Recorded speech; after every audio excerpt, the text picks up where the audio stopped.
بەڵێ خۆشەویستان پێغەمبەر صلی الله علیه و سلم فەرمووی لە آخر زماندا نامەرد دەبێتە دەمڕاستی خەڵک فەرمووی لە آخر زماندا ينطق فيها الرويبضة ڕۆیبیضە لە قسەی عامی خەڵک و وڵاتە قسە دەکا قيل وما الرويبضة يا رسول الله صلى الله عليه وسلم أي پیغمبری خوا روحمان بقربانت رويبضة ما بس تشيا فرموي السفيه يتكلم في أمر العامة خەڵکی ناکەس بەچە ئیشی ئەو خەڵکەی دەکەوێتە دەست فنا بخوا ئەچێ دایرەیەکەوە ناکەس بەچەیەک سەلام دەکەی سەر هەڵ نابڕێڵێ بەخێر بێ هەر ناڵێ عەلەیکە السەلام جا لە هەموو شوێنەکان ناکەس بەچە بەم چاوی خۆت دەبینی ئەمڕۆ هەرچەند ئینسانی مرد و پوخت هەیە ئینسانی ناکەس بەچەش ئاواتێ فەڵەن فەرمووی ئیشی ئەو خەڵکە دەچێتە بەردەستی ئەوە یەکێکە لە نیشانەکانی قیامەت کە خۆشەویست بۆی باس کردوین شێخ محەممەدی خاڵ گەورە زانای میلەتی کورد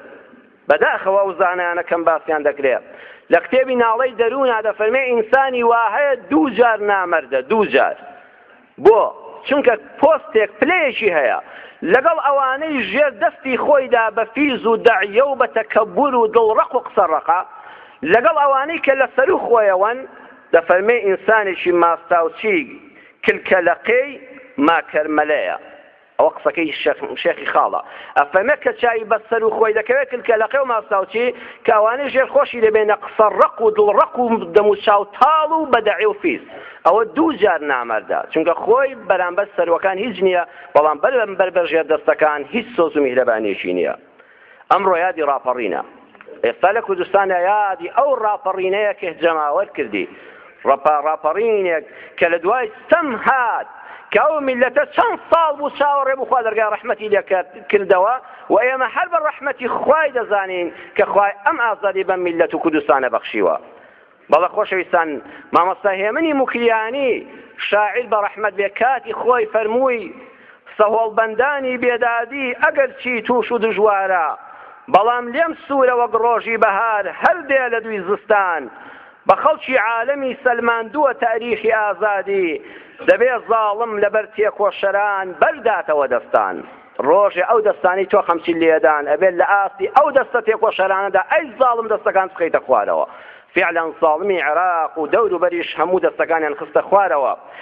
لێرەدا ئەمانی کە شوێنکەوتنی کە شوێن و جێنشینی ئەو تاغوتیان گرتەوە و حکمڕانی کوردستانن لە یادی ڕاپەڕینە بابیرێک بکەنەوە توخوایەوە مردن یان نامرد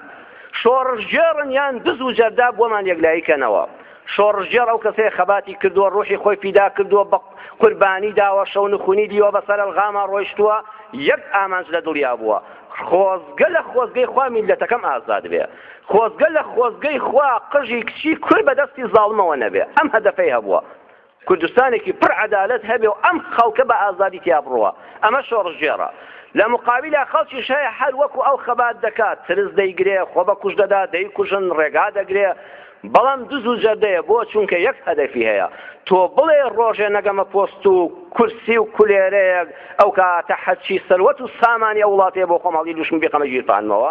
ئەبێ خەڵک خۆی یەکلایی کاتەوە پێمان بڵێن ئەگەر شۆڕژێڕن دەتان خەینە سەر چاومان ئەگەر دز و جەردەن وڵاتەکەمان بۆ بەجێ بێڵن یادی ڕاپەڕین ئەو دوو قسەیە ئەبێ لە یادی ڕاپەڕینە شۆڕژێڕانی ڕاستەقینە میلەت پەروەران و کاربەدەستانی حەق لە دز و جەردە و گەندەڵان جیا بکرێنەوە ئەو کەسەش دەتوانێت خۆت جیا بکەیەوە خۆ ئەگەر میلەتیش ئەمڕۆ لەسەر گورسەکەلان نەبا کە دڵنیا بە مامۆستا شوێن هێمن چۆن فەرمووی زستان هەرچەند سەخت و بەفراوی بێ ڕۆژی بەهاری هەر بەسەرا دێ